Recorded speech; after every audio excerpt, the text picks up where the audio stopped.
Bonjour Guylaine, Bonjour Philippe. comment allez-vous? Très bien Philippe. Bon, Beaucoup mieux qu'il y a 8 mois. il y a 8 mois, qu'est-ce qui s'est passé il y a 8 mois? Alors il y a 8 mois, j'ai pris une photo avec des amis de mon fils qui ont 18 ans et je me suis retrouvée sur cette photo avec une dentition que je trouvais très très vieillissante. Ça m'a choquée par rapport aux jeunes de 18 ans. Et je me suis dit qu'il faut faire quelque chose. J'ai une amie qui habite Biarritz et que j'ai rencontrée pas par hasard puisqu'elle tient un magasin de vêtements. Et je l'ai trouvée splendide tout d'un coup, comme ça, en arrivant. Je lui dis mais tu es magnifique et elle me dit, elle m'avoue. Tu as fait quelque chose. Tu as fait quelque chose. Tu étais chez coiffeur. Et elle m'avoue non qu'elle a refait sa dentition. Donc je me renseigne pour savoir où, quand, comment. Et voilà comment j'ai connu il y a 8 mois la clinique de IDEM à Elchin. Bon, et voilà. pour la petite anecdote, on va dire, dans l'histoire, parce que vous me l'avez raconté évidemment au départ, Ouais. vous êtes dans la boutique, vous lui demandez les coordonnées et vous appelez tout de suite. Tout de suite. Tout de suite. Alors, j'ai même pas choisi la robe en question, ni le blouson qui va bien, que déjà le téléphone est échangé entre Régine et Patrick, et nous appelons donc la clinique. Donc elle perd une vente et, voilà. et nous on gagne un patient. Et voilà. Et là, donc on fixe un rendez-vous, vous venez, enfin on s'explique un petit peu au téléphone ce qu'il peut y avoir à faire dans votre cas. Et puis évidemment, vous venez parce qu'il faut qu'on fasse un certain nombre d'examens. Vous voyez le docteur Bouillard pour voir un petit peu tout ce qu'il y a à faire, quel est le diagnostic. Donc on fait cette première visite, on fait le diagnostic. Quelle a été votre sensation, on va dire, je sais pas, en général, vis-à-vis de la clinique, la structure, le docteur Bouillard? La structure, tout de suite c'est le coup de cœur, tout de suite c'est la confiance. Et tout de suite, c'est le sentiment d'être prise en charge de A à Z sans avoir à se poser aucune question pour le déroulement des opérations. Voilà. Parce que d'abord, c'est un climat de confiance et puis voilà, c'est bon enfant, c'est familial.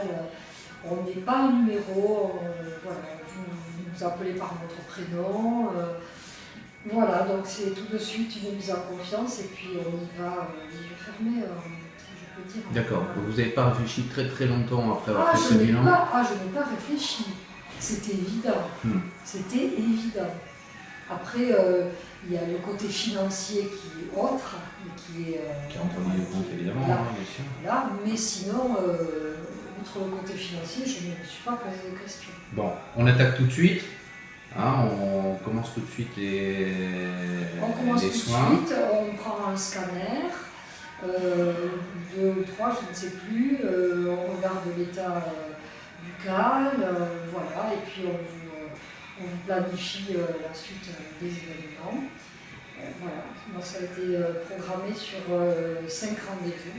Le premier, pour voir l'état dentaire avec le scanner, les résultats, pour aussi envisager toutes les possibilités, parce que bon, il est évident que moi j'avais pas besoin de greffe osseuse, mais il y a des gens qui ont besoin de greffe osseuse. Donc voilà, toutes les possibilités, toutes les éventualités sont mises à plat, et puis nous commençons à programmer des rendez-vous, et après c'est tout dans le monde du chirurgien. Bon.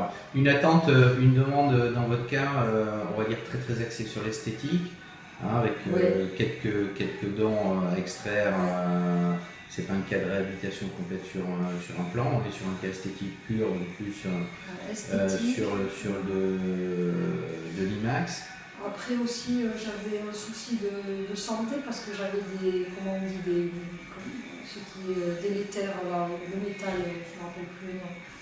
Les agrégats, non, des problèmes liés au bimétallisme. Oui, voilà. Il y avait ça, il y avait.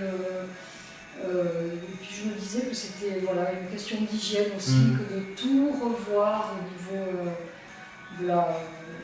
des parodontes. Je sais pas, je trouve que j'arrive à 50 ans et je me disais que ça serait bien C'est le moment, quoi. Voilà, Hein. voilà, on se dit, bon, il y a peut-être encore quelque chose à sauver d'un point de vue gencive, mâchoire, enfin je ne sais pas. Et là, voilà, je me dis, bah, c'est... Bon. On a terminé hier. Oui, Hein, on a posé tout ça hier. ouais. Comment c'était hier? Hier, c'était pour moi... On est content de finir quand même. Hein. Oui, on est content de finir. On est content de finir. J'ai dit à François que j'avais l'impression d'avoir que c'était un travail d'orfèvre. Et il m'a remercié. Je me suis dit, mais c'est pas possible. Ici, on n'a pas conscience. Mais voilà, c'est un travail pour moi de la joaillerie. Pour moi, de la joaillerie. Voilà. Il a fait un travail de joaillier. Type place Vendôme, parce que je me dis, pour une bouche, tout ce travail, je n'aurais jamais pensé à ça. Jamais. Des fois on se dit, mais c'est pas possible. Voilà. Il en rajoute. Oui, on n'en a pas 28. Mais c'est incroyable, c'est sans fin, c'est sans fin. Enfin, on y arrive, mais... C'est un travail minutieux avec beaucoup de détails. Voilà. Beaucoup de détails. Ouais. Donc une bonne expérience. Très. Si c'était à refaire, je le referais. Voilà. Tu es plutôt satisfaite du résultat. Oui. Voilà. Pas bien. Je suis satisfaite. Je suis encore dans la nostalgie de ne pas revenir, mais comme... On s'est trouvé des excuses. Voilà, on s'est trouvé des excuses. Ce matin. Je ne sais pas si j'ai le droit de le dire, mais il m'a enlevé 27 dents, il m'en a laissé une. Donc, comme le cheveu de la tête à Mathieu... Non, pas enlevé, taillé. Oui, taillé. Donc il en reste une. Il en reste une, bon. Ça peut être une bonne excuse. Oui. Pour revenir. Voilà. Et bien on se reverra avec plaisir. Voilà. Passez une bonne journée. Merci beaucoup. À bientôt, au revoir. Merci, au revoir.